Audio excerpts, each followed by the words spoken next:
Most are afraid of unknown depths, skirting shores thinking world flat. I'm with the island girls in celebration of new religion. Nobody led me or said this way. I sailed alone on makeshift raft with wind as companion.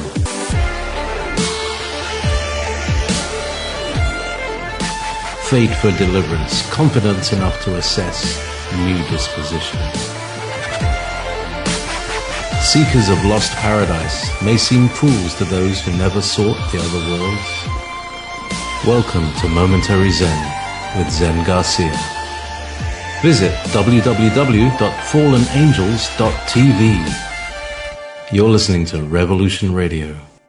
Pick it up next week. The grand deception as Matrix is all-encompassing, consuming and broad-reaching, yet so covert in imposition, it is largely unnoticed by those born into its nurturance. So subtle in programmed assimilation, one was never even granted choice to deviate from its forced assimilation. Most are raised unknowingly as slaves, incarcerated by its finite machination and deviant proposition. Welcome, friends. I'm your host, Zen Garcia. This is Momentary Zen here on Revolution Radio at freedomslips.com. We'll be broadcasting live for the next 2 hours here on Studio B.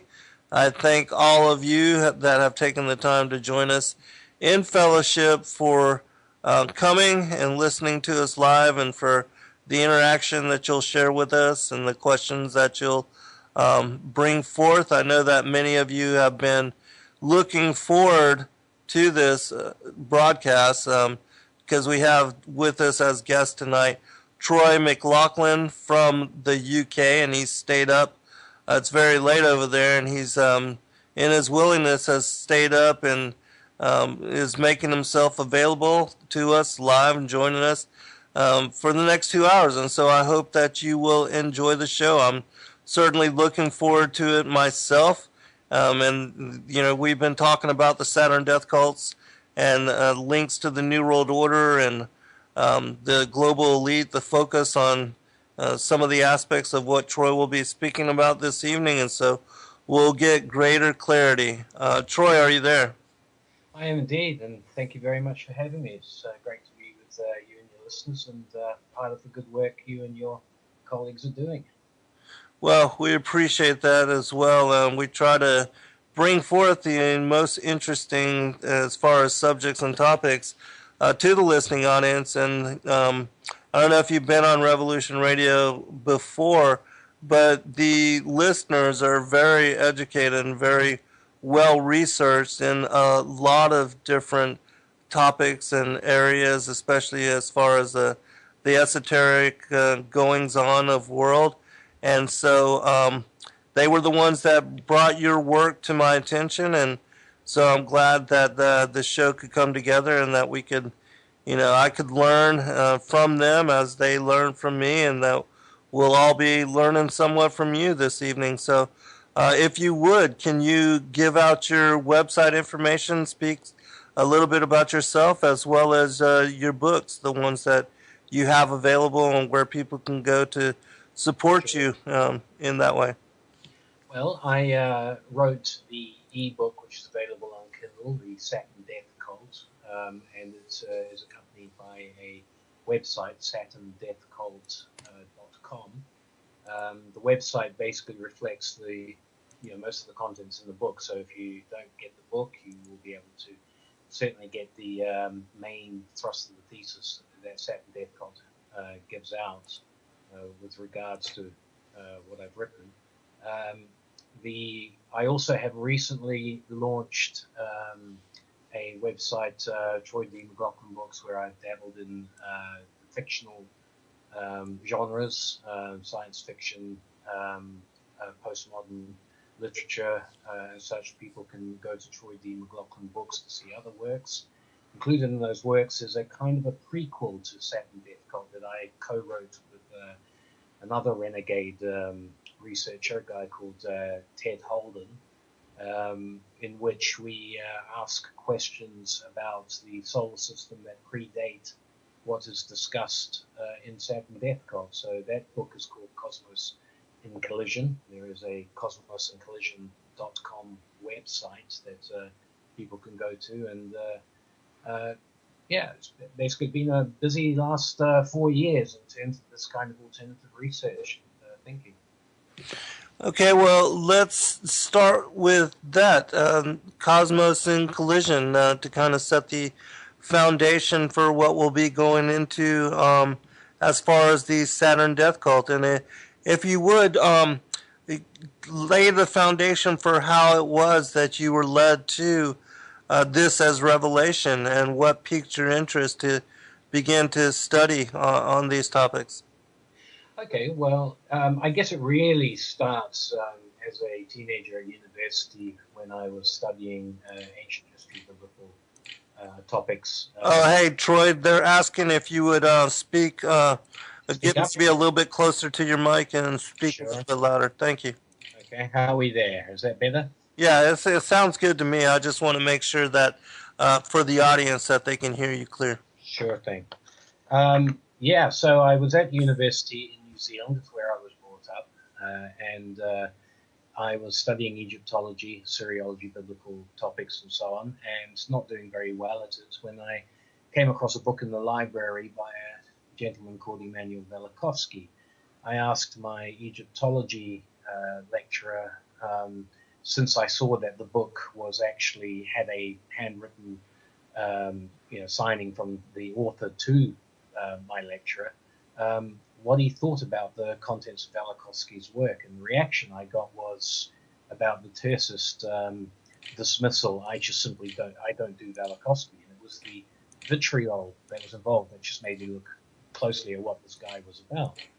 And Velikovsky, of course, was the infamous scientific heretic of the 50s, the 1960s, who propagated a theory of mass planetary catastrophe, and which entailed an entirely different scope of history, a total rearrangement of historical chronology, which was rejected at the time by most people. Since then, and since I left university, I've kept tabs on this growing topic. It interested me, but people have taken Velikovsky's baton and run with it, and there are people such as Dave Talbot, Dwadu Cardone, Cochrane, writers of that kind who have developed theories that are based on Velikovsky's ideas, looking at comparative mythology and the history of the planet. And these people seem to make a tremendous amount of sense to me with regards to explaining how mythology comes to give us some of the stories that we have. And so I also happen to notice as well that there were a lot of people who were very interested in the effects of Saturn in the occult. People were talking about this subject quite a lot. Because Saturn plays an integral part in the works of the authors I've spoken about, I saw a crossover there where I thought I could contribute with basically what is an attempted introduction at an intuitive level to the concept that there exists a universal authoritarian and elitist culture that promotes the sacrifice of the many for the benefit of the few.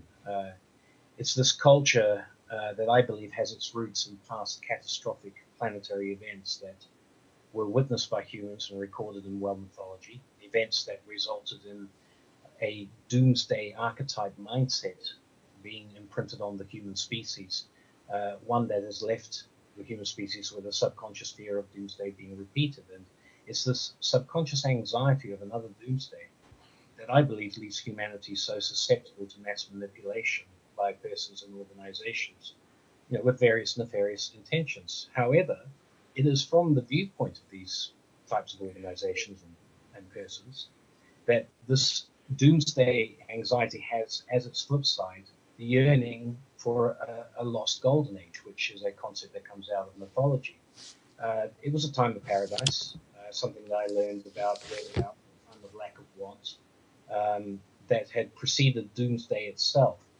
And what I basically came to an understanding was that it is this desire for a return to the so-called Golden Age that is at the basis of what some call Saturn worship, because it was the god Saturn that is said to have ruled over the Golden Age, that Doomsday is said to have destroyed. So what we have in what I've written in Saturn Death Cult, and also touched on in Cosmos and Collision, is a scenario in which I argue that there exists certain occult and elitist agendas who have taken it upon themselves to bring about a new golden age, a contrived golden age, and they are doing so through the manipulation, and they've been doing this for centuries. They do this through the manipulation of the vast majority of humanity in such a way that a small elite can enjoy a golden age-like lifestyle on the backs of those considered lesser beings than themselves. They do this through the, this manipulation by appealing to this collective doomsday anxiety that has been caused through the fall of this Saturn Golden Age. And they do this through the use of archetypes and symbols. And possibly the most recent example that we have in our age, these many centuries later, can be seen on every US dollar bill and in the logos and brands of the world's most important corporations and financial institutions. So, yeah, what we must keep in mind, though, is that what Saturn Death Cult it's talking about is that all of what I'm describing has its roots in world mythology. However, Saturn Death Cult goes a little bit further in offering a naturalistic explanation for how this came about, and hopefully provides a means for people to see through the doomsday manipulations and spot the true motives behind so many of our national and international corporate and governmental institutions. But to fully understand, the argument presented in Saturn Death Cult, I call upon readers to, engage in a radical reappraisal of the cosmology purporting to explain the origin of our solar system and the planet Earth itself.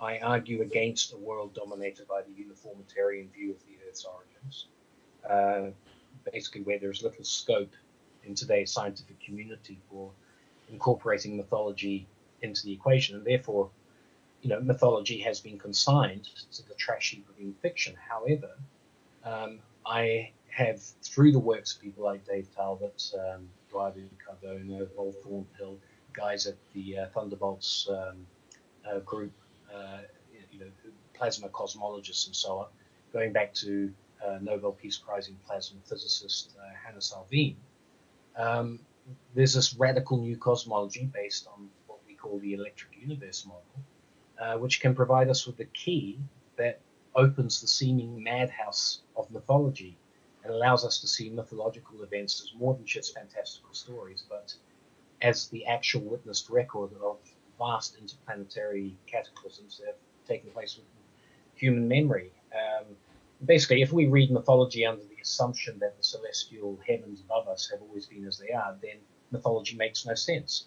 But if there is another paradigm that gives us a different interpretation of how physics works out there, and it also gels with the mythological record, then I ask the indulgence of my readers that we may be onto something here in explaining why we also have these seemingly bizarre elitist agendas and situations taking place which seem to border on insanity, in the modern world, and actually down through history. Its fingerprints is everywhere. Well, I definitely believe that there is a basis of truth in mythology, and that a lot of what we consider to be fairy tale or fantasy, that there was a very true accounting as to things that had occurred in our ancient past, and that many of the native and indigenous peoples worldwide passed down this knowledge through their oral traditions and their mythological record, as well as the petroglyphs and things of that nature. But can you lay out the premise for the Golden Age and tell us if this also includes like what I call the fallen angels, or what some will call the Anunnaki or archons, according to the Gnostic texts, and how widespread it was, and if it included, like, we have accounts of megalithic structures on Mars and the Moon and places like Phobos and the moons of Mars, different areas in this solar system. If you'll kind of lay out the premise for that, and speak about that, because Hesiod talks about this in Works and Days as well. Yes, he's one of the sources that you look at, and so on. I think, essentially people have to grasp the idea that it's quite possible the ancients experienced a vastly different sky, a frightening sky to the one we see. And unfortunately, in our academic world, as far back as the 1800s, we had classical academics and scholars who, such as John J. O'Neill, for example, who basically would read mythology with all these names that had been attributed to planets and so on. They would look out their window at night or during the day, and they would not see what mythology was telling them. And so they contrived this idea that mythology basically was just purely an invention of the human psyche, and it just did not match the heavens as we see them. Now, the reason they did this was mythology is absolutely replete with references to an original sun that basically was stationary in the celestial north, above the earth. Now, that celestial body is named as the god Saturn, and is named as the creator force in so many mythologies. I mean, I've got lists of the equivalent Saturnian god in various cultures that I could go through. But if you look through the various cultures of the world, they all have a Saturn equivalent. And this was said to reside in the celestial north. Now, guys like John J. O'Neill would look out their window, and they couldn't even see Saturn, let alone as a sun. It was this pinprick of light that you would catch every now and then, right on the outer. It's one of the dimmest of the 5 planets that can be seen with the naked eye, and it made no sense to them. So what they did was they talked about sun worship. So we have a lot of misidentification, particularly when it comes to Egypt, studies in Egyptian culture and so on, where what was attributed to Saturn, and particularly the planet Saturn, as living in the North Polar area, was transferred to this east to west sun that we can see today. And as a result of that, of course, mythology started to just become incomprehensible. But I like to read out one particular quote from one scholar that I tend to adhere to a lot in my own studies, which I think sums up best, what we're talking about in terms of what mythology was talking about. And I quote here: "The evidence of myth, which points to Saturn having once occupied a position above Earth's north polar regions is voluminous. There is not a race on Earth that has not preserved, or at least one account which states as such. According to this evidence, Saturn occupied a central position in the north celestial regions. It rotated and rotated widely, but other than that, it was immovable." That's what Eduardo Cardona wrote back in 1978 when he took up the baton of Velikovsky's first theories. And yes, the evidence of a polar sun, a sun that shone at night, is what the Saturn Golden Age is all about. There's this warming light presence that sat for a long time at a position which we now identify with the pole star. Of course, this is completely preposterous as a solution to mainstream scientific thought that believes that the Earth has roughly been where it is for at least 2 billion years in its current form. And, the solar system, the Earth is at least 4.5 billion years old. And things haven't really changed terms of their positions with relatives to one another. That is the Sun, the Earth, and the other planets. However, what Saturn theory is proposing is that the mythologies can best be understood if one posits the idea that Saturn was a free-floating sub-brown dwarf star in its own right, with its own satellites, one of them being Earth, one being Mars, that was captured by the Sun, and that this capturing process actually took place within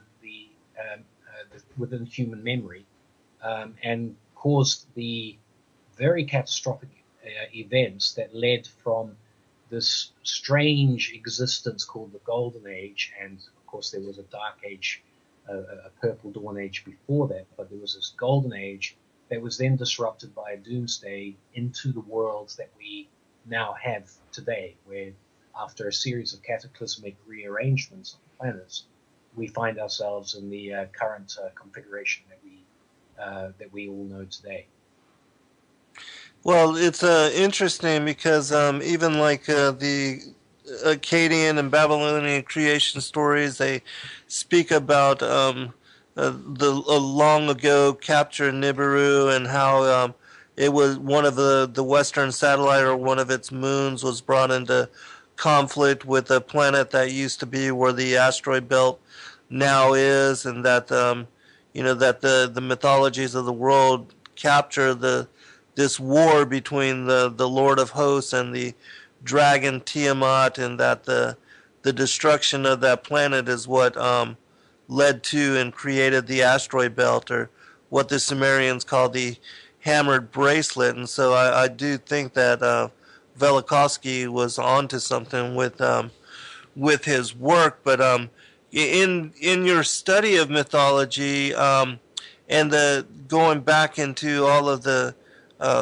research, you're saying that the or Saturn used to be a light and was like a sun. I'm just trying to get a grasp on the way the cosmology was laid out. And then, if you would, can you also talk about the previous civilizations and the so-called gods, according to the Sumerian kings list, and how it was that they came to be on like the moon or Mars or other places, and anything else that you've come across in your research? Yeah, sure. The second part of the question is a little bit out of my remit as far as what I studied, and actually my co-author in Cosmos to Collision, Ted Holden, is a big one for these, particularly with regards Mars and so on. But in talking about trying to get people to understand this, I'm completely aware of how radical and seemingly preposterous this idea of captured, planets are, and that the Earth may have actually been alien to the solar system, in tow with Saturn. I understand that. So to give people an idea, first, the clue that we have is that if you look at the solar system, we have basically 8 recognized planets and 9th ones for some people if you include Pluto. And these planets are supposedly have formed from an accretion disk that centered around our sun, and basically formed in the place that we now find them, and have carried on their way for billions of years. The problem with this is that when we look at these planets, if they all formed in such a way, they have such variable identities, ways of presenting themselves. For example, Saturn, Earth, Mars, they all have a tilt, which is on between the 23 and 28 degree tilt. Right. Whereas Jupiter, Mercury have an almost exactly the same, have a perpendicular orientation to the sun. It's almost exactly the same. This, of course, flies in the face of the idea of a gradual accretion disk model, where these planets, form in, as a homogeneous body, all on the same lines. Venus is particularly weird. It has retrograde rotation.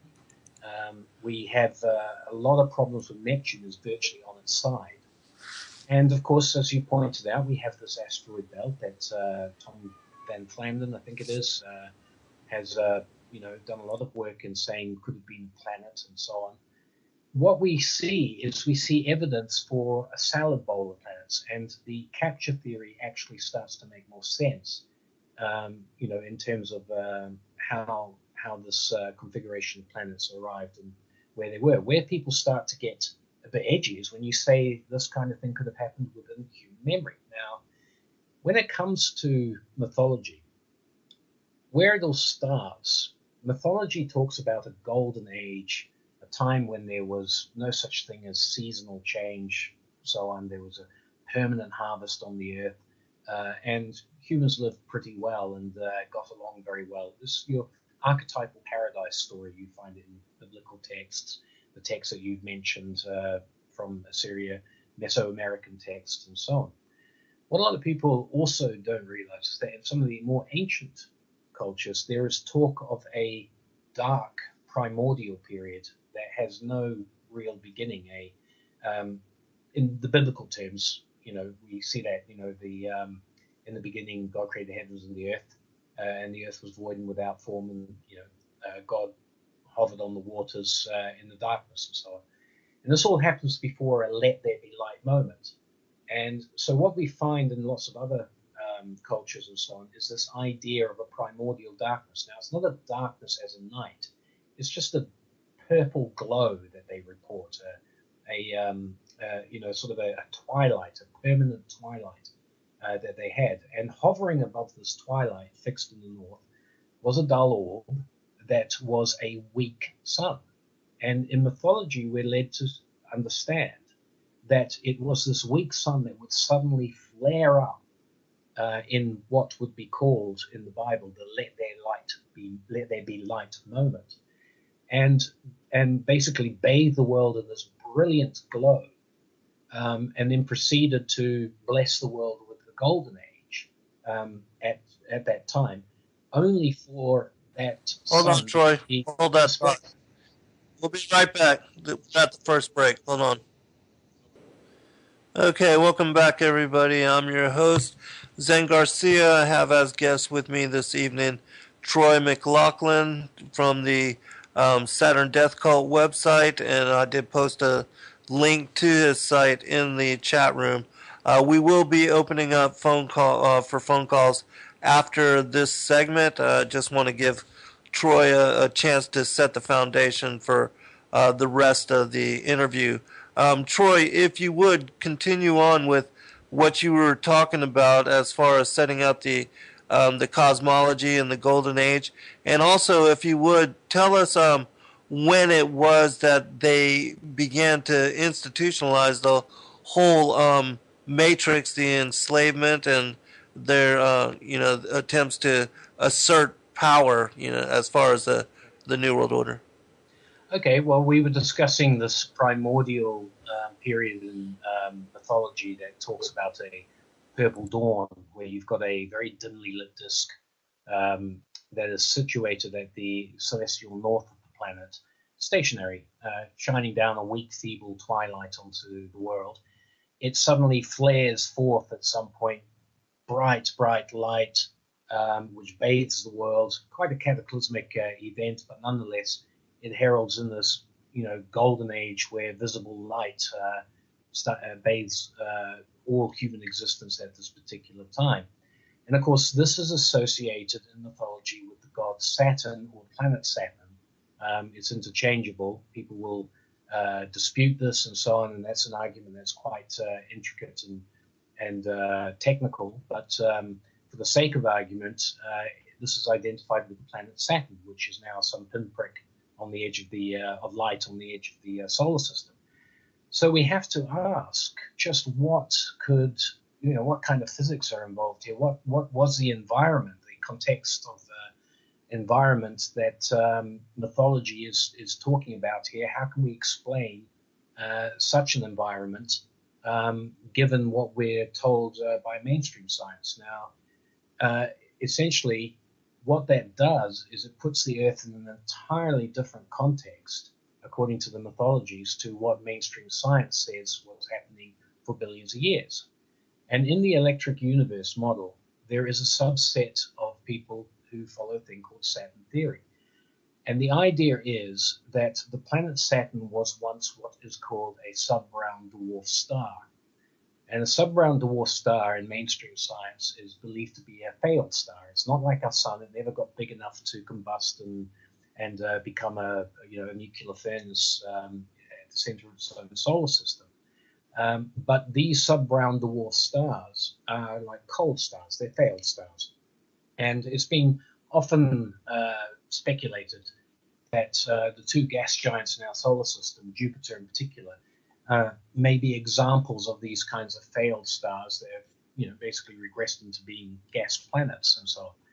What a lot of scientists are now realizing is that between us and the nearest star we can see with the naked eye, in terms of what we're looking out into the cosmos, there may be as many as 6,000 or more sub-brown dwarfs floating out there, which are incredibly hard to pick up from an optical sense. But if you use infrared and radio observation techniques, they're a lot easier to pick up. The point is that these sub-brown dwarf stars, these failed stars, can be freely floating in very close proximity to the sun. And if they are, they have some attributes to them, which, according to some of the better physicists that work within the electric universe model, it may be that sub-brown dwarf stars are the perfect incubator for life in terms of planets that may be in orbit around those sub-brown dwarf stars. And I'll explain that. The best way to explain that is to look at Jupiter, for instance. Jupiter might be a failed sub-brown dwarf star, but what Jupiter has is it has what's called in the electric universe model a plasmasphere. And that plasmasphere is a giant bubble, if you can imagine it. It's transparent to us, but it's a radiated bubble that is electrical in nature.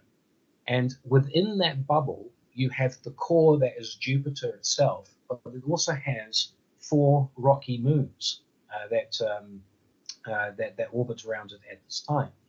So if you're looking at a sub-brown dwarf star outside of the solar system, in the electric universe model, that plasmasphere that Jupiter has that encompasses those 4 rocky moons, one Ganymede, for instance, which is nearly the size of Mars, if you look at that as a model, and you take that, put that outside of the sun and its electrical influence. Remember, we are talking the electric universe model, which takes a bit to understand. It's different from the sterile, non-electric, gravity-only model of mainstream science. But if you take that type of celestial body, put it outside the sun, that plasmasphere will become opaque to people outside. You won't be able to, what you'll see is a bigger body. The plasmasphere will look like the size of the star itself. And so sub-brown dwarfs look a lot bigger than Jupiter. But inside that opaque plasmasphere, you could have these, rocky terrestrial type bodies, moons, orbiting in whatever configuration within that plasmasphere. So Saturn theory posits the idea that Saturn itself was like Jupiter, was once a sub-brown dwarf that radiated a light spectrum in the infrared, blue, and ultraviolet without the green. This would account for the purple light of mythology. And within its plasmasphere, you had its own satellites, one of them being the Earth, and one of them most certainly being Mars. And it is within that sort of cocoon of the plasmasphere that Saturn approached the heliosphere of the Sun. The Sun's own plasmasphere is called the heliosphere. And things were fine, on Earth with under this scenario, under Saturn and so on, until Saturn's own plasmasphere touched against the Sun's heliosphere. And that set off a catastrophic chain of electrical events that saw basically the sub-brown dwarf star flare supernova-like. And this, of course, is the catastrophic "let there be light" moment on the Earth, that basically heralded the beginning of the so-called Golden Age. Now, during this Golden Age, if you look at the mythologies of particularly Mesoamerican mythology, is a very interesting thing to look at. They often talk about the non-existent sun, then the distant sun, talking about our current sun, all the time in an environment where to the north you had this purple light that bathed the northern regions, but you had this distant yet growing light coming from the east, setting in the west. As we now know, the Earth rotated, while it was in orbit with Saturn. And the reason that happened is that when the two plasmaspheres, the sun's plasmasphere or its electrical field, touched Saturn's electrical field, it turned the opaqueness of that electrical field around Saturn into transparent. And the incredible thing there is why we have a golden age is because the let there be light moment was the first time that the inhabitants of Earth were able to see the greater cosmos, the stars, so on. This was an absolutely incredible moment for humans living on Earth at that time. Because what essentially happened was this was the first time that humans were able to calculate the actual passage of time. Now, I have to explain that when you're in a sub-round dwarf environment captured inside its plasmasphere that's opaque, no light is getting in from the outside. You're not seeing stars. All the light from your sub-round dwarf is trapped inside this plasmasphere, and it radiates uniformly around onto the satellite, whether it's the Earth or a moon or something like that. But there is nothing for anybody to actually grasp onto on a celestial basis that can give you the idea of the passage of time. When Saturn flared and lost its opaque plasmasphere and it became transparent, and from the people on Earth's perspective, you could see into the greater cosmos, suddenly you could see things that would allow you, things would turn in the sky and would give you that sense of time passing. This is why Saturn is, particularly in Greek mythology, Kronos, he's associated as the god of time. Now, the god of time, what that means is that time becomes the first measure that humans become aware of. The idea of weights and measures is inextricably linked to the idea of being able to tell time. It's the first measure, the idea, I'll see you in 24 hours, I'll see you however they create that time. Before that, they couldn't do it under Saturn when it was dormant. When it flared up and the greater cosmos was shown, they suddenly had all these tools that they had for telling time. That led to an explosion of weights and measures. There was still this abundance on Earth, so people didn't have to worry about scarcity of food, anything along those lines, and thus began a golden age of exploration, civilization, that was, based around mapping out this incredible new world where time could calculate, where people could work out weights and measures, and people could engage in economy, they could engage in interaction with each other. What happened? Yes. I was going to just real quick, does this have anything to do with how they said that there used to at one time had been a water canopy or like a vaporous? Yeah, very much so. Okay, if you would to just talk about that really quick. Sure, it's not an area that I'm particularly well versed in terms of the chronology and so on like that. But the water vapor idea is quite simple. Sub-round dwarf stars are copious water carriers. It's quite incredible. I mean, Saturn has massive amounts of water trapped in its rings and so on like that. But sub-round dwarfs are associated with water. When you're inside a plasmasphere, okay, with a sub-round dwarf, it's a lot of people who theorize on this, people like Alfred de Grazier and so on like that, they've looked at the idea that inside the plasmasphere, all right, not inside the sub-round, the core of the sub-round itself, but the plasmasphere, it's a misty water environment. All right, you basically have water vapor that fills that void inside. It's this water vapor that rains and mists down on Earth and creates the oceans that we have. I mean, they recently landed a probe on a comet. They were convinced that comets provide water to the Earth and so on. They found that it wasn't the same type of water. They're back to square one in terms of mainstream science. What we're saying is that the Earth's water is bequeathed by its original sun, which was a sub-brown dwarf star. Sub-brown dwarf stars are known, this is not in dispute, to be copious water carriers. And that canopy that you're talking about is it's a legacy of that relationship with Saturn before the Earth's disrupting arrival. The sun's disrupting arrival. It's not that the sun arrived. Our arrival into the sun's sphere of influence broke that relationship, pulled that canopy away. And now this golden age under these conditions, all right, where we've got this distant sun getting ever closer, but we still got this warming northern sun presence, bathing us in a radiating, beautiful light, great for agriculture, great for growing food, and such. Under the pressure of the sun, the electrical pressure, that was always going to be disrupted. And when doomsday happens, and you get the break between the connection between Saturn, Mars, and Earth in this configuration of planets, you also get the ensuing result is basically a cataclysm of floods. This is where Atlantis legends come from.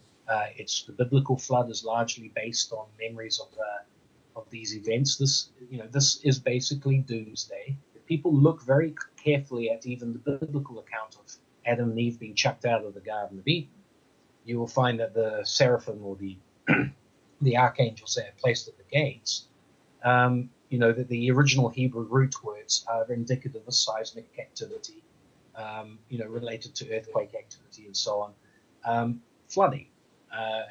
This kind of cataclysm is what marks the end of the golden age with this doomsday. Excellent. I wanted to ask you also because there's speculation and people have talked about how, and I wanted to see how this fits into what you're talking about. Some people believe that Nibiru or Planet X, that it is also a brown dwarf star, and what are your thoughts on that, and as far as it having a part to play, like with the Kachina, the Hopi prophecies of the blue and red star Kachina in the Bible, it talks about the wormwood, and in the Colburn Bible it speaks about the destroyer. What are your thoughts on that? Okay, well, a lot of stuff that we read as mythology or even scriptural texts and so on is very much, after events, and we will get to talk around how I believe at the end of the Golden Age and the Doomsday event led to a corruption after that, a period that I call the Silver Age of Man, led to a period of corruption where, some stuff is corrupted. You've got a lot of research to try and get back to truth and so on. However, it's interesting, as having said to you, like the Hopi with their blue and red light, star and so on. As I said to you before, a sub-brown dwarf radiates in the blue and red spectrum. It's most likely that, in my opinion, if there is any foundation to the Nibiru thing, in terms of what people are talking about there, yes, it is. It's a sub-brown dwarf star. And, we could have one of these things, just beyond, the sun's heliosphere, hanging around out there, waiting to be captured in the same way that Saturn was captured. I think there's a lot of crossover with some of the stuff that's been attributed to Nibiru. My personal reading is that a lot of that has been attributed to Nibiru should be attributed to the experience with Saturn. The reason I say this is because when Saturn fell from its northern position in Earth's skies, the cataclysms involved in that, basically by that point you had Mars and Venus released from the orbital characteristics that they held, and they ran amok. You also had Jupiter vying with Saturn in the skies, throwing what they called the cosmic thunderbolt around. You basically had these wars that mythology is full of. Titan's been unleashed, the whole sort of works of celestial carnage going on. Within all that, there's a lot of scope sifting through what is attributed to Saturn, what could be attributed to Jupiter, and if there is a Nibiru, what could be attributed to that. As far as the destructive, the asteroid belt being possibly a planet that blew up, if that happened, I would put that actually as one of the consequences of Saturn's entry into the solar system. The electrical stresses that were involved would have had as much problems felt through the existing solar system, the Sun and its planets, as would have been experienced on Earth. It's just that on Earth we were still under Saturn, and we wouldn't have seen what was going on in the solar system at the same time. So we might not have seen that particular event take place, but I would say that it's more than likely a consequence of Saturn's capture more than anything else. Well, very, very interesting. There's a question from the chat room.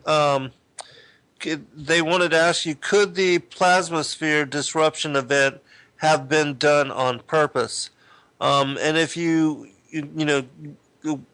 answering that, if you'll set the premise for what you were going to talk about with the Silver Age and how it was that the elites established these pagan religions, and also with the monetary system and how they've enslaved humanity utilizing that matrix. Okay. Well, in addressing the question, I don't think it was done on purpose in the sense of any kind of human or alien manipulation of bringing us into contact. And of course, I speak as us because I consider us to have been in this situation of being under Saturn. In Cosmos and Collision, the other book, which I call a prequel, I go more into the physics behind what I believe happened in terms of how the Earth was formed in accordance with electric universe principles and so on. And the thing is that the Sun was the original protostar that would have these linear jets called Herbig-Haro objects that would have come out of the Sun in both its north and south poles. I believe that Jupiter and some of the other planets formed on the northern side of the Sun, and Saturn and its planets formed in the southern part. That connection was eventually broken, but the planets were then pulled into the presence of the Sun. So it wasn't on purpose that Saturn eventually joined the Sun and the other planets in their configuration as such.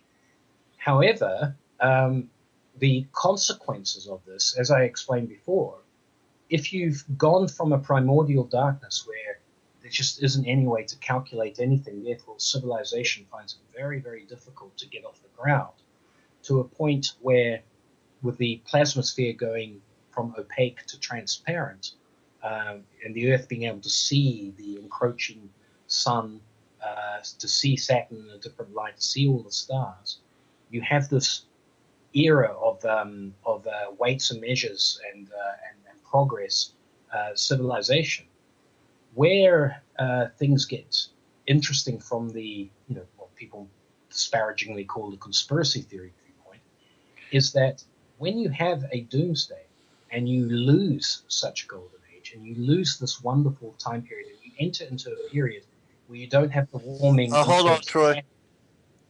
We'll be right back for second hour. Welcome back, everybody. I'm your host, Zen Garcia. This is Momentary Zen, and I've had as guests with me this evening Troy McLachlan.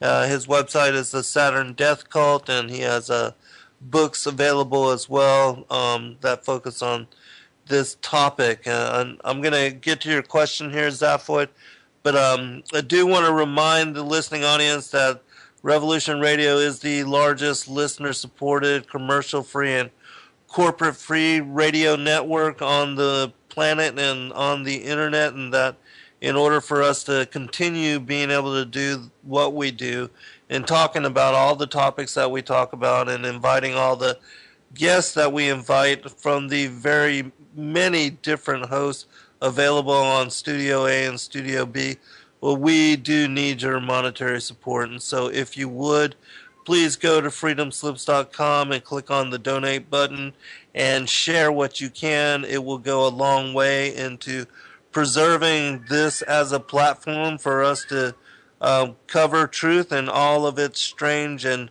esoteric aspects. And there's many different gifts available. You can find them at freedomslips.com. The seed pack, the bullet drive with all the emergency documents, the non-GMO seed packs, the things like t-shirts and mugs. And also, if you are have your own business and you'd like to purchase a banner that will scroll on the website and announce your business, whatever it may be, that you can also do that. There's access to the archives and to all the MP3 downloads and files from all the various hosts of all the different shows, both Studio A and Studio B. And for $4.95 a month, you can gain access to that as well. We have a question for you, Troy, and I'm guessing that this individual is very familiar with your work. I'm just going to read it because it's I don't get it, but you should recognize what he's talking about. The question is, are the Birkeland currents connected to the plasma event that changed the flow of time on a quantum level for the solar system? And what part does Orion play in all of this? And to add to that, if you could, can you speak about the Genesis 3, the description of the Nakash, the shining one, the which I equate to being connected to the worship of the feathered serpent worldwide. These dragon-like beings that are also called the seraphim angels, and also in what you were talking about with the oncoming Silver Age. Sure. Wow, that's a big question. I suppose we'll get back to what we were talking about before. Zen, do you want me to answer straight away that particular question? In whatever order, and however you feel best to approach it. Well, actually, your listener's question does pick up on a part of Saturn theory that's very important, quite technical. When he mentions Birkeland currents in the electric universe model, the idea is that the universe is 97% plasma filled. The material in the universe, 97% of it is plasma. And plasma, of course, is a superb conductor of electrical current. Now, Birkeland currents are those rope-like twisting filament things that a lot of astronomers are now picking up that can be, as long as galaxies, light years long, but also have been picked up, basically emanating out of planets, connecting planets with the sun, and so on. Now, they were discovered, or they're named after a guy called Christian Birkeland, a Norwegian scientist who, over 100 years ago now, basically discovered why we have aurora, which is those bright, you call them the northern lights and southern lights that we have on the planet. And the mainstream explanation for that is just simply charged particles interacting, with the sun, interacting with the Earth's magnetic field and so on. What Christian Birkeland showed was that if you take his Torella experiments, which were actual physical experiments that reproduced the aurora effects on globes, if you run an electric current through an object like the Earth or steel ball, you can, when you overload it with electricity, create aurora effects or plasma effects.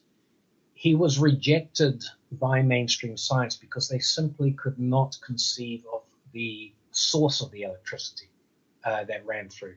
However, Hannes Alfvén, another Norwegian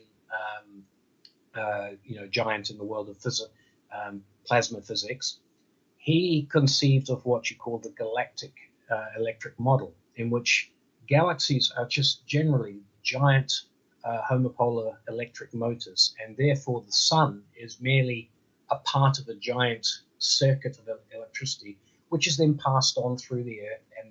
And basically, the means by which this is done is through plasma, and those plasma currents, or those filament connections, are what we call Birkeland currents.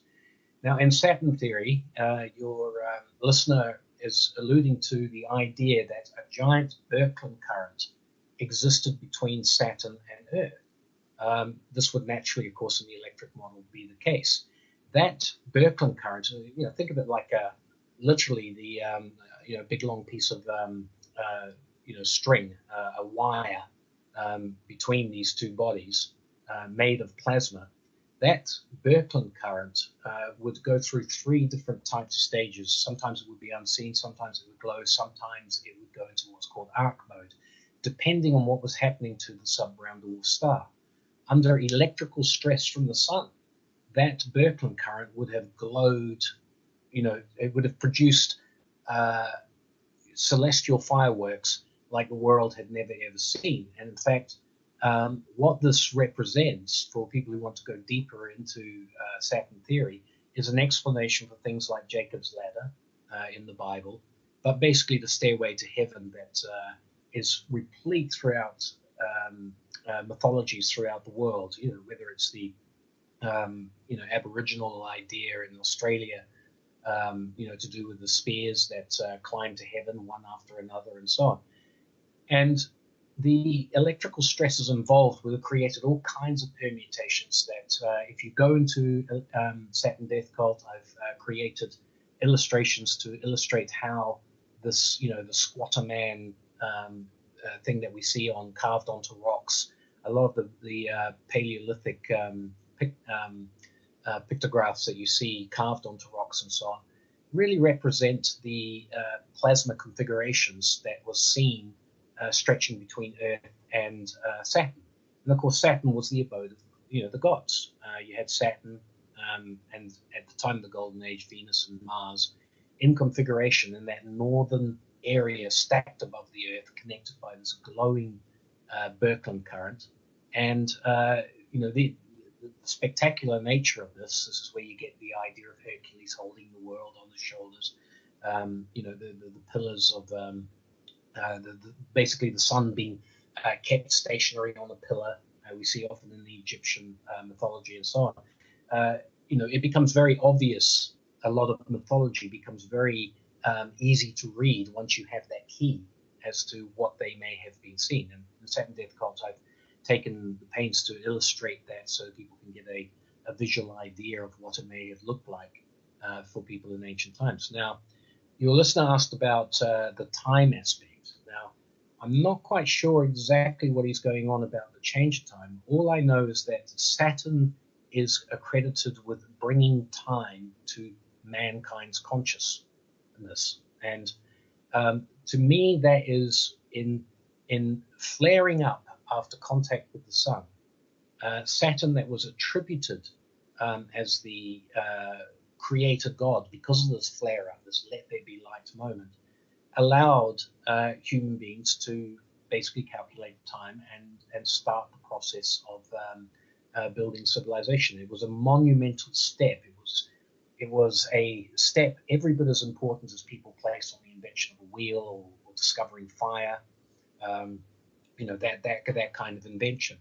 So essentially, getting back to what we were discussing before we went to the break, if we accept this cosmological explanation, this electric universe explanation for the mythology that we read, throughout the world, different cultures and so on, we can see how the Earth has gone through this process of being in a darkened purple dawn cocoon to being bathed in a sudden flaring of light that opens humanity's eyes. A cataclysmic event, the survivors, would have had to pick themselves up, introduced to an entirely new visible world that starts to experience day and night while Saturn still glows at night. That's why it's called the midnight sun.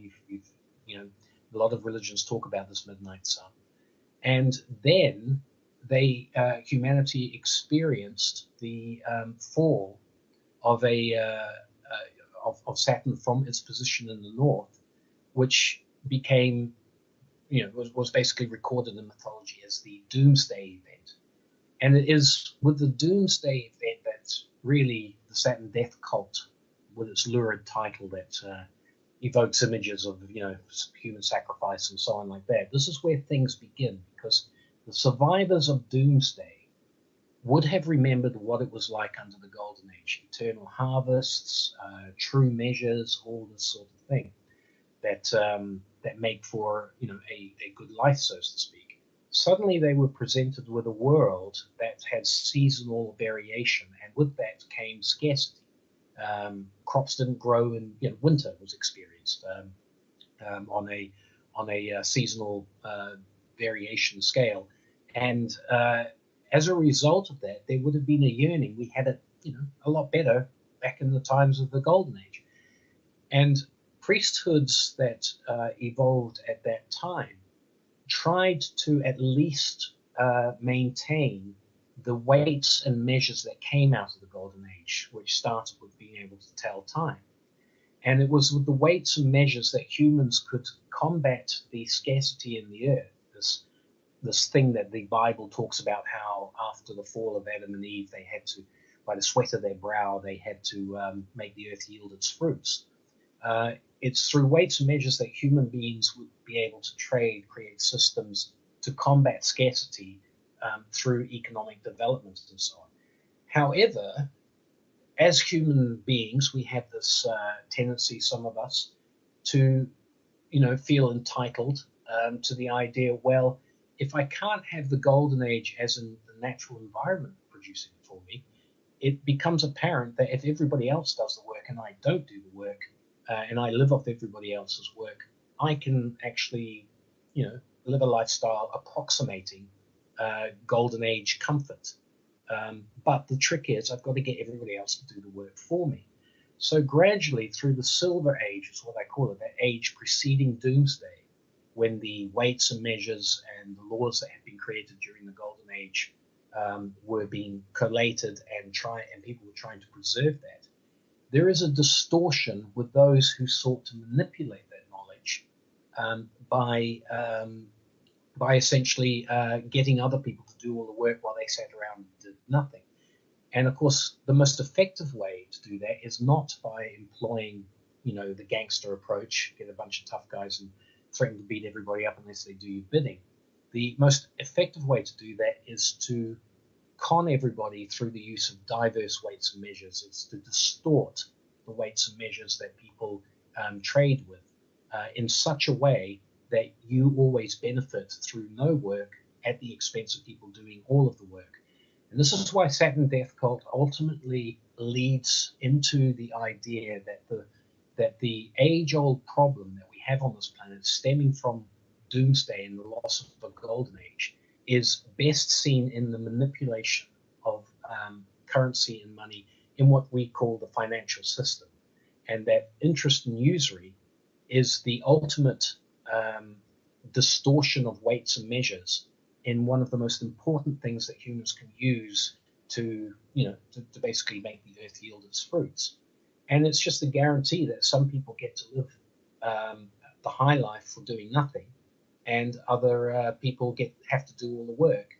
And it's just purely the scam of usury that was recognized since ancient times as possibly the worst evil that you could perpetrate on people in general. Are you there? I apologize, I had it on mute, but I absolutely agree, because it's their creation of money out of nothing, and then they're lending it at interest to everybody and tying them into that system that has basically enslaved everybody, as I had made mention in the beginning of this show when I read that poem. Exactly.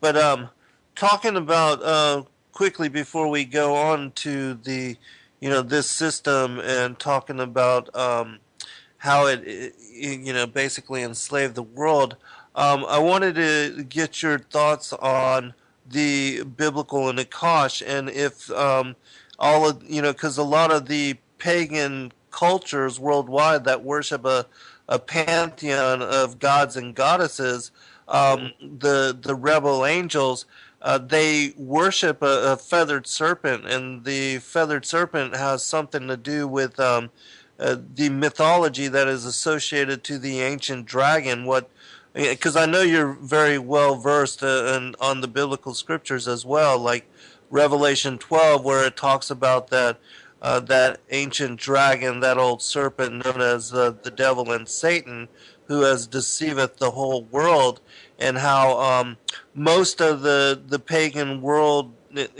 back in the prior times and even now, with the New World Order elites worshiping Lucifer, the light bearer. I'm going to take this call, but I'm going to finish my commentary. Hold on one second. Hold on to your thought, caller. I just want to get Troy to answer this, and then I'll give you a chance to answer or comment. So if you would, Troy, can you address that as far as what I was just mentioning? Okay, so just to be certain, my end, the Nakash, you were actually talking about the serpent that appears in the book of Genesis, correct? Right. Okay, so my understanding of the Hebrew interpretation of the Nakash is that it can also be basically the enchanting voice. So therefore the serpent is very much that concept of an enchanting voice being able to deceive you into accepting something which in the biblical context is anti-God's idea of what is right and wrong. And of course, when we talk about Revelation 12 and the serpent falling and so on like that, the context that I find most appropriate is the Bible also talks about the love of money being the root of all evil. So whatever people's theology is in terms of these extra beings, whether they exist or not or anything, whatever that the actual physical reality or spiritual reality of these beings, it is the enchanting voice that they bring that deceives us. And because the love of money is the root of all evil, I personally pick up a theme there that the worst enchanting voice is this idea that you can con everybody through the act of usury. I'll say it outright, through the idea of what is called the central banking model. You can con people into, the idea, I'll give you $10, you owe me 11. There aren't $11. If you can't pay back the 11, I'm going to take everything you produce and own. All right? And this is an enchanting voice that's been with us since that particular time. And it's a distortion of the laws and the weights and measures that the Silver Age tried to preserve. But other people thought, hang on, if I can distort this, I've got a free ride here. And this has been going on for centuries in various forms. You can plot it down. Recently in the historical context, we had the Gilded Age. Almost a sort of a concept of the Golden Age, where you had people like the Rockefeller guy, the Carnegies, the Vanderbilts, and so on. These guys made Buffett and Bill Gates, look like they just had pocket change. And, it was incredible the wealth these guys accrued to themselves through this banking system that seems to have been around at least since what the Bible calls the Tower of Babel moment. Right. All right. I'm going to give the caller a chance to comment or to ask you a question. Yes. Caller? Yeah, this is Doc Who. Hey, Doc. How are you, brother? Good. Hi, Doc. Good. Well, Troy, I've been waiting. Yeah, I've been waiting. Troy, I too want to welcome you to Revolution Radio, and thank you for staying up late for us. Oh, no, thank you. Pleasure's mine. Thank you very much. Well, Doc, I know you're a great fan of Troy's and his work, and that it's influenced you impacted your life in a great way. So, why don't you, share commentary or ask a question? Because we're quickly coming up on break. Okay. I'll be glad to stay over if we get interrupted. Yeah, absolutely. Go ahead. Yeah. I guess you're going to probably get into, in this last segment after the break, the Death Cult. Am I correct? Yes. Okay, yeah. Also, just so you know, Doc, I did invite Troy to come on again with us because I know 2 hours is really not a long time, and that the premise of his work is great and covers a lot of different topics and issues, and so to kind of all squeeze it into 2 hours is near impossible. So there will be a follow-up. Well, get out of my head, Zen. But we got That's 2 what I was minutes. thinking. Did you want to ask him a real quick question, and then we can pick it up on the other side? Sure. Just yeah. Troy, are you familiar with Anthony Patch's work? Anthony Parrott? Patch. No. I thought you might be talking about Perret, but no, I don't know the name Patch. No. Yeah. Well, anyway, he's been studying CERN, Saturn, and Jacob's ladder, and he's been studying CERN for 15 years. So I just wondered if you had, collaborated with him at all, or were aware of him. No, just quickly, I'm pretty much out on the fringe with a lot of people who are involved in the electric universe and even Saturn theory.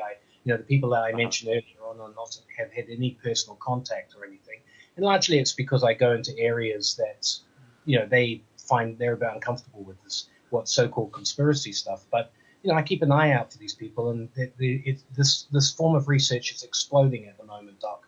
The revelations are coming thick and fast now, particularly to do with the electrical aspect of the cosmology we've discussed. So I'll look out. I think you'd enjoy Anthony Patch. I think you two are probably on the same page, basically. Oh, cool. Right. Well, I suppose I can do a search, and I should be able to find them on the internet there. Yeah, you can find his work pretty easy. He was supposed to join us a couple weeks back, but he was sick, so I'll be doing a show with him soon, and I'll send you the link to that, Troy. Yeah, no, that'd be great. Thanks for that, Doc. You're welcome. All right, Doc, well, hold on. We're going to get to break. Before we do, Troy, can you mention your websites and your books again? Sure. I've got a Kindle book called Saturn Death Cults that's available on Amazon, and it's backed up by a website, SaturnDeathCult.com. It's an introduction to what we've been talking about, and I hope you all get a chance to have a look. All right, we'll be right back for final segment.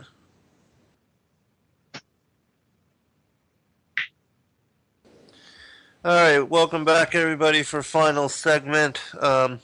Wanted to ask you this question, Troy, and then I'm going to turn it over to you to kind of set up the premise for this last 30 minutes. But I wanted to ask you if you had ever considered that the sons of Cain, as the tares, that they were different, and that because they weren't able to farm the land and to till the soil and to have it produce for them, that's one of the reasons why they stooped to covert measures in asserting the New World Order and utilizing things such as usury. And what I mean is with Eve eating the forbidden fruit, if you'd ever consider that her beguilement was her actually being seduced by Satan as the father of the tares, as mentioned in Matthew chapter 13, and that the children of Cain as the seed of the serpent, how there would be enmity between the seed of the woman and the seed of the serpent, how this enmity would play out in what we see as the New World Order, and with their use of usury and the creation of money out of nothing, and their worship of the serpent as their fathers, and even what Christ said, I know you are Abraham's seed, yet you seek to kill me because my word finds no place in you, those kind of things, and calling them the den of the viper and things of that nature. If you've ever heard of that or ever thought about it in that way. Yeah, I'm aware of quite a few sort of theological variations on, what was going on between the three protagonists that you could call them in the Garden of Eden, basically the serpent, Adam, and the woman who, is named Eve. and such. And it's a pretty heavy topic, Zen, with probably worth a couple of hours just on itself. Oh yeah, absolutely. Discussing that kind of thing. I think in the context of what Saturn Death Cult is about, I'd go out on a limb only to say that I'm one of these people who looks on the biblical account as a family story within a greater context, rather than the idea of it being a universal account for the whole of mankind.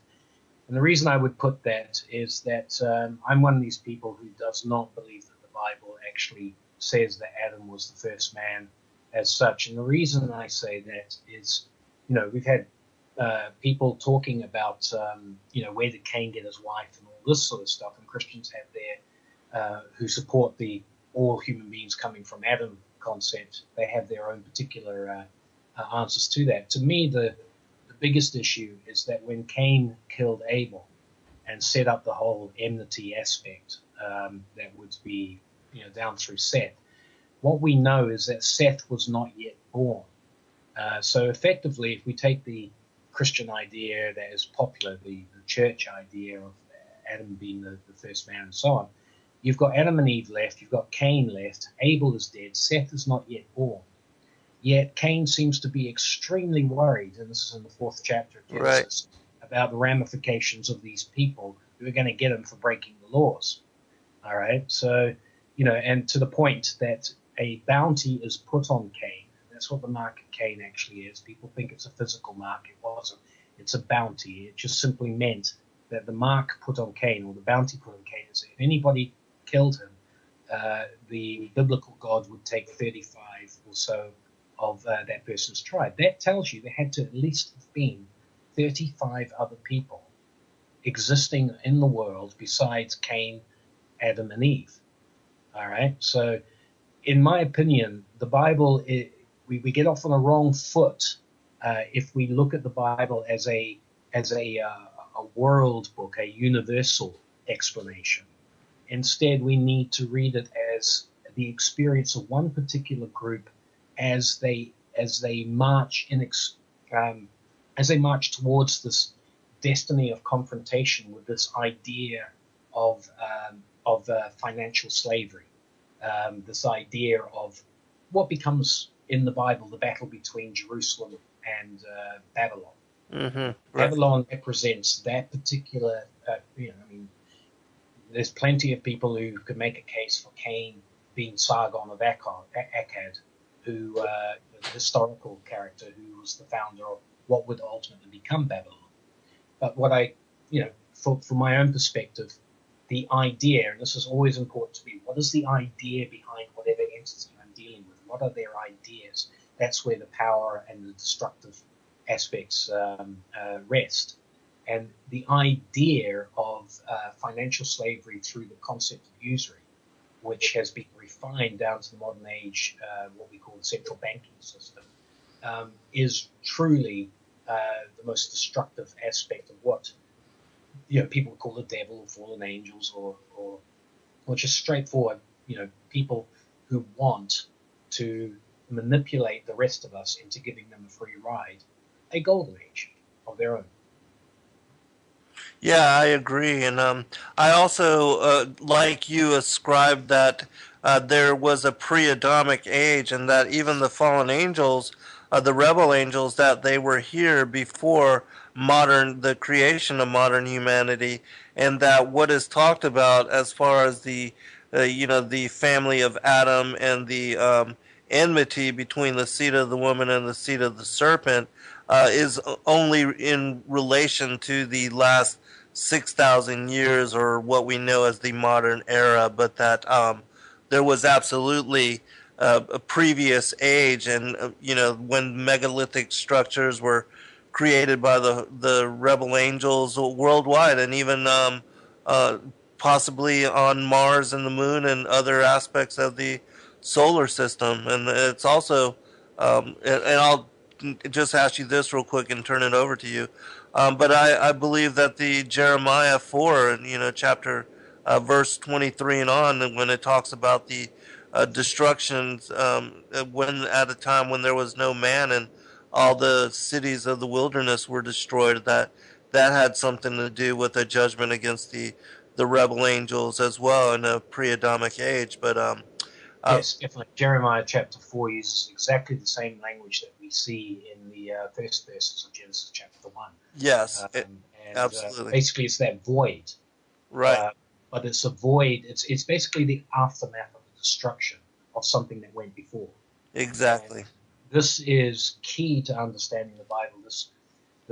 The Christian, or should I say, really, not call it Christian. I consider myself a Christian, and so on in terms of my biblical understanding. But the church idea is, in my opinion, an example of what I refer to as the Saturn Death culture, where they've appropriated what is effectively a very enlightening story of a group of people, a group of survivors, really, and they've appropriated it to create, basically a theology that is geared towards universal domination Yes, and such, right? So it becomes a pretext. The kingdom of God becomes a pretext for what the churches, I believe themselves to be the kingdom of God, in using sort of religious terms in a carnal sense.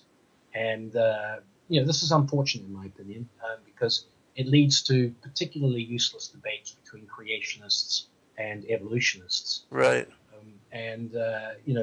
There's scope well out of that that I personally have found, without having any of my personal religious beliefs injured. By that, I can go into mythologies, I can look into things that many Christians would almost put down to, a form of devil worship or something. Right. But it's, to me, it's a form of knowledge, and depending on your willingness to do the research, to use that brain, that basically sets you up for, I think, a very exciting journey into what has gone before.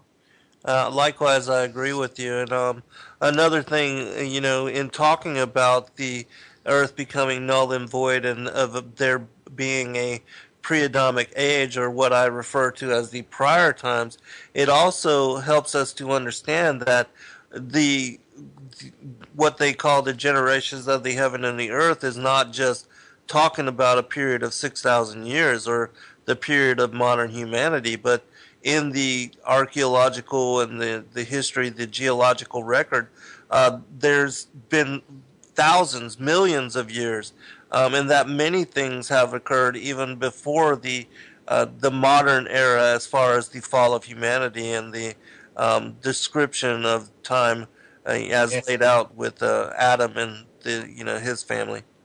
Well, it's my personal opinion. Nobody, there are people in Saturn theory who believe that they can. I mean, there's some guys out there who believe they can date stuff down to the hour, in terms of what's happened, and particularly people who study the latest stuff. Let's say from 10,000 BC up to 600 BC, and they create chronologies and so on and make assertions on dates and such. What my opinion is that the doomsday event that the Bible records as the fall, that other cultures, basically record as, things like Atlantis and so on like that. Yes. We're talking about 10,000 years ago. But prior to that, I would go with Eduardo Cardona that the Golden Age was probably 10,000 to 30,000 years long, before Saturn was finally pushed out of its position by the sun in a catastrophic way. But you had that period of time. And, the Golden Age comes to us as a time of, fantastic achievement, amazing achievements and so on. And of course, what I think we're all cursed with is this idea that there are people out there who want to have that for themselves, but they've conceived that the way to do that is to do it on the backs of the rest of us. Uh-huh. All right. To me, that is the key to what Saturn Death culture, the cult, the Saturn Death cult that I call about. It's this culture that allows certain type of thinking to become prevalent, whatever age we're looking at, the modern age, the medieval periods, the ancient period. You get these people influenced by whatever thing that whatever forces or ideas. At the end of the day, there exists a culture that they can exploit. And why it's called a Saturn Death Cult is because it's based on monopolizing scarcity. And when you monopolize scarcity, the threat of death hangs over you. If you don't do this, you don't get to live. And the usury mechanism, the financial the debt money system that has been in effect at various times through history absolutely guarantees that somebody in society always loses. And over a period of not more than 70 to 100 years, when a system like that is put in place, it seems great at the beginning, and it just builds and builds until you get to a point where more people are plunged into poverty, death stalks them in terms of their ability to survive. And, in my opinion, we're pretty well much at the end of one of those 70 to 100-year cycles. Absolutely. It seems like we are at the end of what, the way that it is can really sustain itself, that they have been planning on collapsing this system and bringing something new, the order out of chaos, and that we are quickly reaching that point. Also, Troy, if you would, can you comment on the way that you said that when we got to the point where they let there be lights in the firmament of the heaven to divide the day from the night, and all that was being able to be seen, and that we were using the time and the movement of the, keeping up with time and the seasons, and that the priests were able to manipulate that as far as the equinoxes or solstices or eclipses or whatever, to incorporate into their religions the demand for blood, victim, child sacrifice. Can you comment on that and how that became incorporated into it as well? Right. Okay. So, effectively, you have a situation where, times, weights, and measures typify the Golden Age. The Golden Age comes to a cataclysmic end, and well-meaning priesthoods in the Silver Age attempted to at least codify the laws that were left over to help deal with the new environment, which was one of scarcity, one of seasonal variation, and so on. Okay. The thing about the way that they coded things, which was the mythological way, was it produced stories in which the celestial battles between the planets were represented in ways that you would call being anthropomorphized. They were almost given human personas. And of course, the really horrendous aspect of where the distortions in these priesthoods come about as they approach what would be called the Bronze Age, the age of war, mankind believing it can be its own god, so to speak. It can take the role that had been attributed to Saturn. The key to understanding that is that the stories talk about Saturn having tried to devour his own children, and this is attributed as an aspect of royalty. Now, in terms of this grand mythology that's there, you've got this horrendous sounding idea when anthropomorphized. It sounds like an act of cannibalism. In terms of planetary movements, it's an entirely different picture, but this is the way they chose to represent it. And the distortion takes place, if you remember at the beginning of our talk, we talked about the doomsday anxiety that exists amongst people. Right. And basically, the yearning to get back to a golden age is also a yearning to get back under the protective umbrella of Saturn. All right. So if you have a group of people aspiring to leadership with wanting to manipulate the masses underneath them, you have a situation where these people are looking for something to give them the authority in the minds of people, and they play on that doomsday anxiety by equating themselves with the authority of Saturn. Now, that doomsday anxiety is played upon in the form of these stories where the leading groups that take leadership roles, the kings, the people who come into power, bestow on themselves attributes of Saturn. And one of them is, of course, the horrific idea of devouring one's own children, which then becomes, in some cultures, the almost unbelievable concept of human sacrifice, child debauchery, and, of course, the sex cults, the sex magic cults that we see, every now and then being exposed. Right. The pedophilia. Yeah, the pedophilia and things of that nature. Oh, yeah. This is where you start to get into where things, get horrendously real for people. We're living in an age now here in Britain. They've got investigations into Westminster Parliament. I mean, this is like the White House and Congress in America being investigated for pedophile rings, and it's quite incredible how the establishment are dragging their heels on this stuff. Right. But rumors have been around. You get guys like David Icke who've done a fantastic job in exposing the stuff when it wasn't popular to do so. And slowly but surely, people are starting to realize how sick and how long this kind of stuff has actually been going on. And it's a distortion of an understanding of what it was when Saturn, the planet, ruled. And this distortion has evolved to become control mechanisms to keep us in fear and to give power to people who promise to save us from doomsday.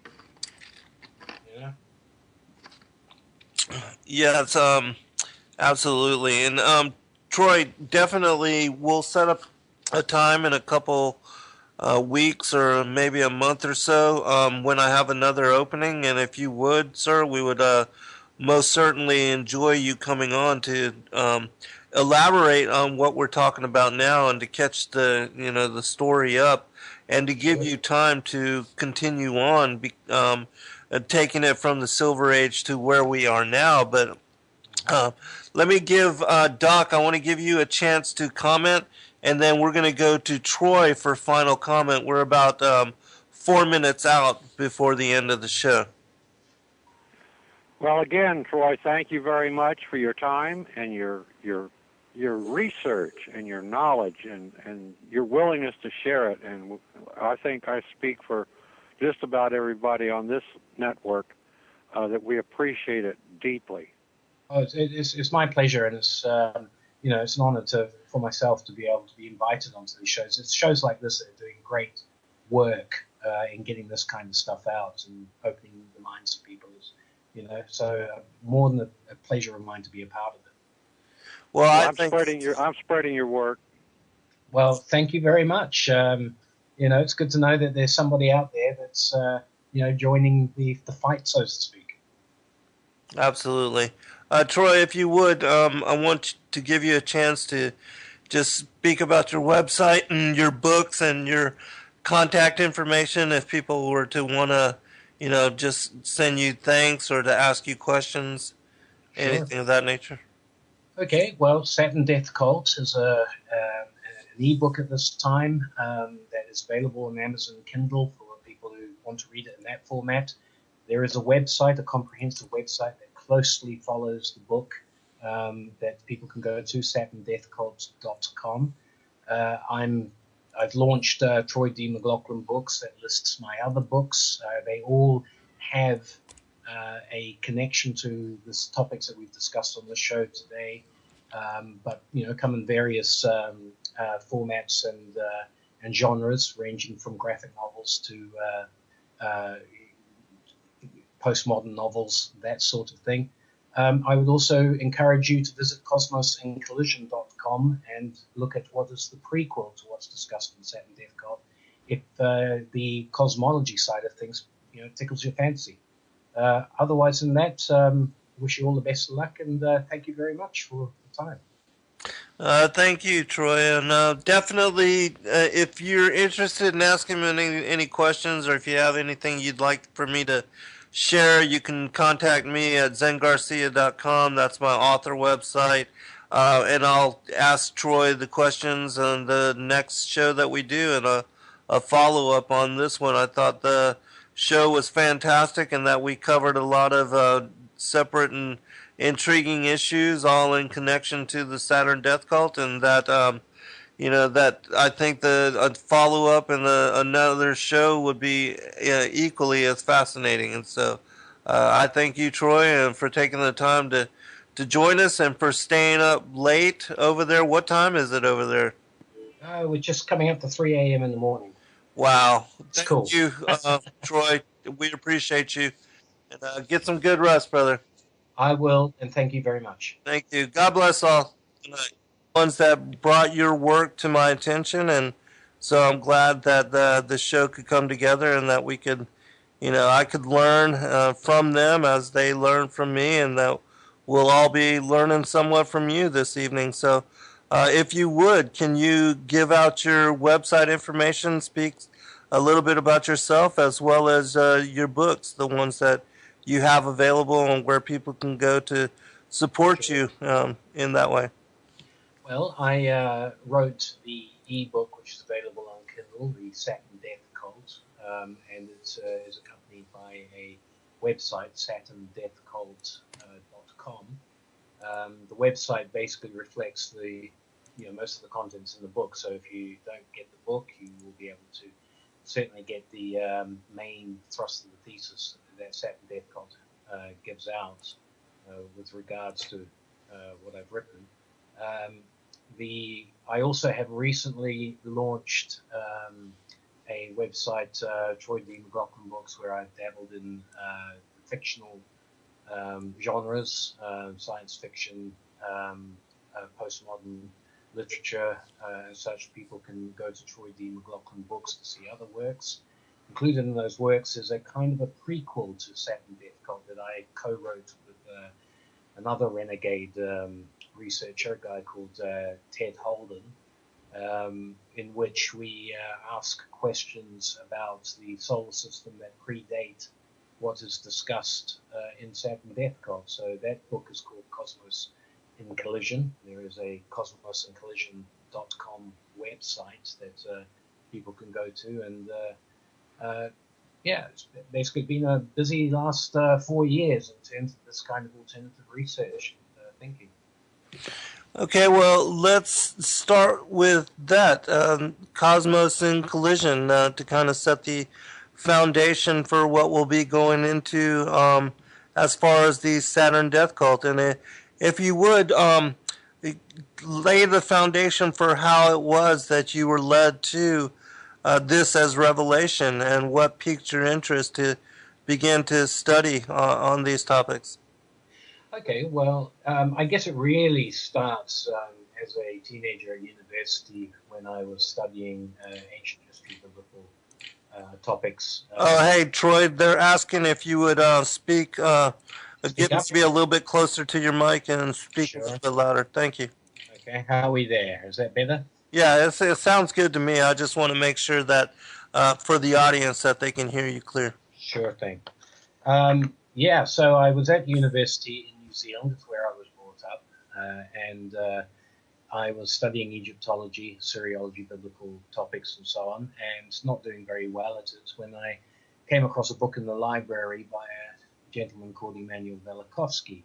I asked my Egyptology lecturer, since I saw that the book had a handwritten signing from the author to my lecturer, what he thought about the contents of Velikovsky's work. And the reaction I got was about the tersist dismissal. I just simply don't do Velikovsky. And it was the vitriol. Basis of truth in mythology, and that a lot of what we consider to be fairy tale or fantasy, that there was a very true accounting as to things that had occurred in our ancient past, and that many of the native and indigenous peoples worldwide passed down this knowledge through their oral traditions and their mythological record, as well as the petroglyphs and things of that nature. But can you lay out the premise for the the Golden Age, and tell us if this also includes like what I call the fallen angels, or what some will call the Anunnaki or archons, according to the Gnostic texts, and how widespread it was, and if it included, like, we have accounts of megalithic structures on Mars and the moon and places like Phobos and the moons of Mars, different areas in this solar system. If you'll kind of lay out the premise for that, and speak about that, because Hesiod talks about this in Works and Days as well. Yes, he's one of the sources that you look at, and so on. I think, essentially people have to grasp the idea that it's quite possible the ancients experienced a vastly different sky, a frightening sky to the one we see. And unfortunately, in our academic world, as far back as the 1800s, we had classical academics and scholars who, such as John J. O'Neill, for example, who basically would read mythology with all these names that had been attributed to planets and so on. They would look out their window at night or during the day, and they would not see what mythology was telling them. And so they contrived this idea that mythology basically was just purely an invention of the human psyche, and it just did not match the heavens as we see them. Now, the reason they did this was mythology is absolutely replete with references to an original sun that basically was stationary in the celestial north, above the earth. Now, that celestial body is named as the god Saturn, and is named as the creator force in so many mythologies. I mean, I've got lists of the equivalent Saturnian god in various cultures that I can go through. But if you look through the various cultures of the world, they all have a Saturn equivalent. And this was said to reside in the celestial north. Now, guys like John J. O'Neill look out their window, and they couldn't even see Saturn, let alone as a sun. It was this pinprick of light that you would catch every now and then, right on the outer. It's one of the dimmest of the 5 planets that can be seen with the naked eye, and it made no sense to them. So what they did was they talked about sun worship. So we have a lot of misidentification, particularly when it comes to Egypt, studies in Egyptian culture and so on, where what was attributed to Saturn, and particularly the planet Saturn, as living in that was involved, that just made you look closely at what this guy was about. And Velikovsky, of course, was the infamous scientific heretic of the 50s, the 1960s, who propagated a theory of mass planetary catastrophe, and which entailed an entirely different scope of history, a total rearrangement of historical chronology, which was rejected at the time, by most people. Since then, and since I left university, I've kept tabs on this growing topic. It interested me, but people have taken Velikovsky's baton and run with it, and there are people such as Dave Talbot, Eduardo Cardone, Cochrane, writers of that kind, who have developed theories that are based on Velikovsky's ideas, looking at comparative mythology and the history of the planet. And these people seem to make a tremendous amount of sense to me with regards to explaining how mythology comes to give us some of the stories that we have. And so I also happen to notice as well that there were a lot of people who were very interested in the effects of Saturn in the occult. People were talking about this subject quite a lot. Because Saturn plays an integral part in the works of the authors I've spoken about, I saw a crossover there where I thought I could contribute with basically what is an attempted introduction at an intuitive level to the concept that there exists a universal authoritarian and elitist culture that promotes the sacrifice of the many for the benefit of the few. It's this culture that I believe has its roots in past catastrophic planetary events that were witnessed by humans and recorded in world mythology, events that resulted in a doomsday archetype mindset being imprinted on the human species, one that has left the human species with a subconscious fear of doomsday being repeated. And it's this subconscious anxiety of another doomsday that I believe leaves humanity so susceptible to mass manipulation by persons and organizations, with various nefarious intentions. However, it is from the viewpoint of these types of organizations and persons that this doomsday anxiety has as its flip side the yearning for a lost golden age, which is a concept that comes out of mythology.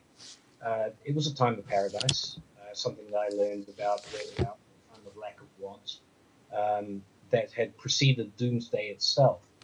And what I basically came to an understanding was that it is this desire for a return to the so-called golden age that is at the basis of what some call Saturn worship, because it was the god Saturn that is said to have ruled over the golden age, that doomsday is said to have destroyed. So what we have in what I've written in Saturn Death Cult, and also touched on in Cosmos and Collision, is a scenario in which I argue that there exists certain occult and elitist agendas who have taken it upon themselves to bring about a new golden age, a contrived golden age, and they are doing so through the manipulation, and they've been doing this for centuries. They do this through the manipulation of the vast majority of humanity in such a way that a small elite can enjoy a golden age-like lifestyle on the backs of those considered lesser beings than themselves. They do this through this manipulation by appealing to this collective doomsday anxiety that has been caused through the fall of this Saturn golden age. And they do this through the use of archetypes and symbols. And possibly the most recent example that we have in our age, these many centuries later, can be seen on every US dollar bill and in the logos and brands of the world's most important corporations and financial institutions. So, yeah, what we must keep in mind, though, is that what Saturn Death Cult it's talking about is that all of what I'm describing has its roots in world mythology. However, Saturn Death Cult goes a little bit further in offering a naturalistic explanation for how this came about, and hopefully provides a means for people to see through the doomsday manipulations and spot the true motives behind so many of our national and international corporate and governmental institutions. But to fully understand, the argument presented in Saturn Death Cult, I call upon readers to, engage in a radical reappraisal of the cosmology purporting to explain the origin of our solar system and the planet Earth itself.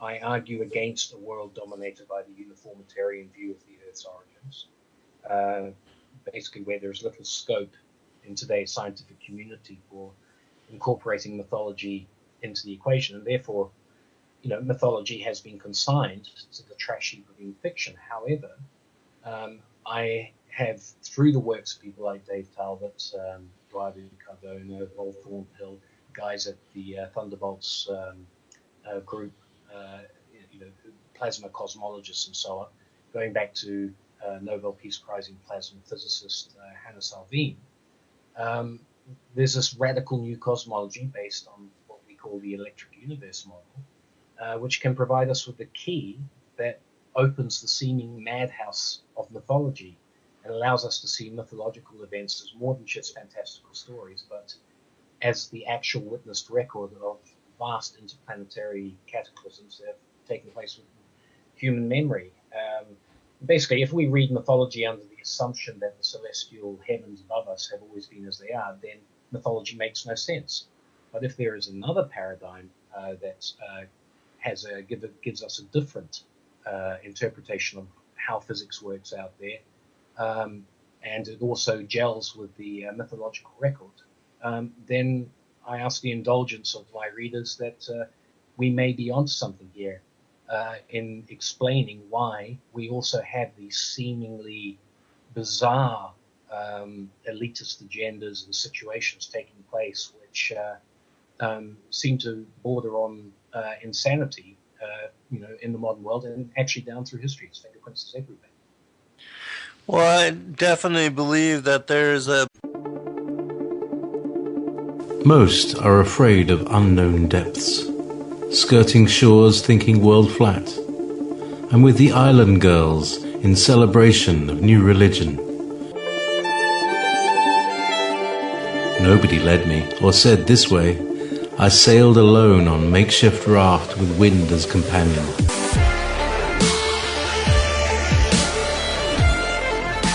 Fate for deliverance, confidence enough to assess new disposition.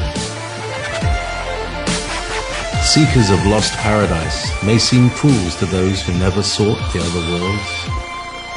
Welcome to Momentary Zen with Zen Garcia. Visit www.fallenangels.tv. You're listening to Revolution Radio. Pick it up next week. The grand deception as matrix is all-encompassing, consuming and broad-reaching, yet so covert in imposition, it is largely unnoticed by those born into its nurturance. So subtle in programmed assimilation, one was never even granted choice to deviate from its forced assimilation. Most are raised unknowingly as slaves, incarcerated by its finite machination and deviant proposition. Welcome, friends. I'm your host, Zen Garcia. This is Momentary Zen here on Revolution Radio at freedomslips.com. We'll be broadcasting live for the next 2 hours here on Studio B. I thank all of you that have taken the time to join us in fellowship for coming and listening to us live, and for the interaction that you'll share with us and the questions that you'll bring forth. I know that many of you have been looking forward to this broadcast because we have with us as guest tonight Troy McLachlan from the UK, and he's stayed up. It's very late over there, and he's in his willingness has stayed up and is making himself available to us live and joining us for the next 2 hours. And so I hope that you will enjoy the show. I'm certainly looking forward to it myself. And, we've been talking about the Saturn Death Cults and links to the New World Order and the global elite, the focus on some of the aspects of what Troy will be speaking about this evening, and so we'll get greater clarity. Troy, are you there? I am indeed, and thank you very much for having me. It's great to be with you and your listeners, and part of the good work you and your colleagues are doing. Well, we appreciate that as well. We try to bring forth the most interesting as far as subjects and topics to the listening audience, and I don't know if you've been on Revolution Radio before, but the listeners are very educated and very well researched in a lot of different topics and areas, especially as far as the esoteric goings on of world. And so they were the ones